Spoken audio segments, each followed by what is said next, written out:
Hey everyone, today I will show you how mirroring Azure repository to AWS CodeCommit and pitfalls with credentials. We will use this article and we will create CodeCommit repository credentials on AWS side and pipeline in Azure. This article written by Michael Massey. Thank you, Michael. It's a very good article.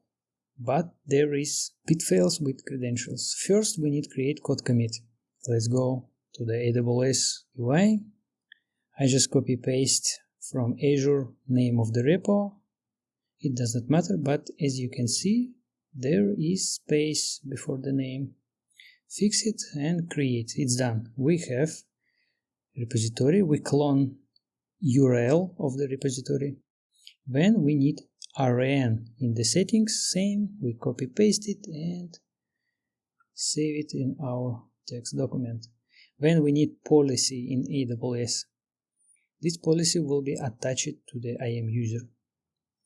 Let's go to the policy, create policy, JSON, we remove this default and copy paste from the article this policy, but we should replace RN to our newly created repository.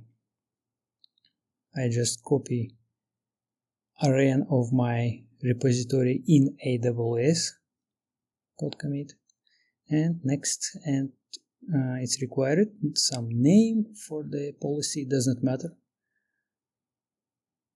Okay, very good, and create policy. When we should create user, it will be not personal, not your own user, it should be technical user. It's very important. Technical user, nothing personal. It's not personal, Sonny. It's strictly business. And attach this newly created policy. Git push only. Yeah. Okay, create user. Perfect. When we should create credentials for AWS CodeCommit, we need to go to the user, security credentials, scroll down, HTTPS git credentials, press create, generate credentials, and copy paste username and password.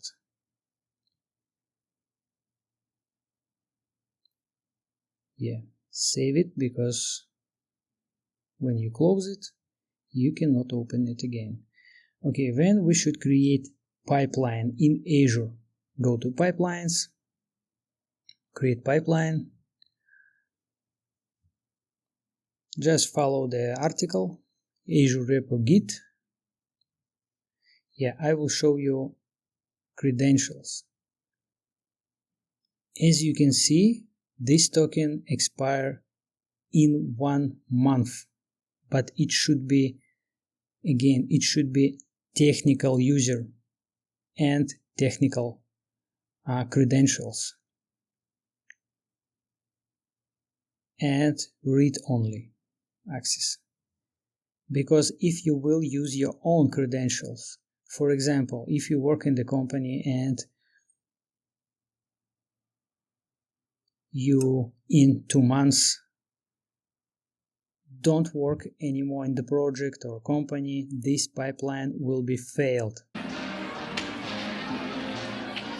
I know it was you, Fredo. You broke my heart. You broke my heart. Because there is your own credentials. Avoid it. Use technical user. We will create pipeline. We put in the pipeline just code from the article and create variables. Just follow the instructions from the article, but as you can see, you should type without user at https / username. Don't type it. Okay, and git username, password, just follow the article. Username, As you can see at the end, I copy paste and catch this space. Be careful. And credentials you can retrieve here, username. These credentials only by default, they expire in 1 month. That's why we created a token for 1 year, this token.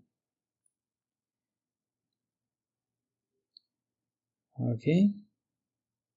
And remember, should be technical users.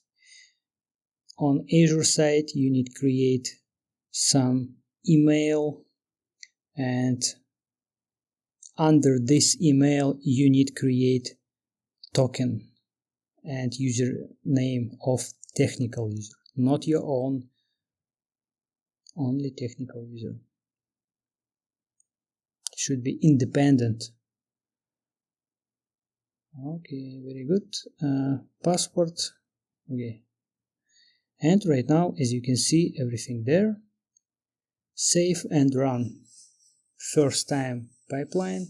In AWS CodeCommit, we don't have any commits, and there should not be any commits in AWS CodeCommit. And right now, refresh, and as you can see, boom, it's mirrored all stuff in the AWS CodeCommit. Let's try how it works. We will pull changes from Azure. Yeah, we add some new files. For example, I'm developer. I put something in the repo in Azure. Commit text, blah blah blah. It doesn't matter. I push code in Azure. As you can see, new file there in Azure, and pipeline was triggered automatically, and this pipeline will mirror this code to AWS CodeCommit with technical user credentials, not my own credentials or somebody else. It's technical credentials. And refresh, boom, file in Azure, in AWS CodeCommit. Thank you, Michael. It's a very good article. But be careful with credentials. We need technical user, and we need create personal token for 1 year. Just keep our pipeline work and this technical user. That's it. Thank you.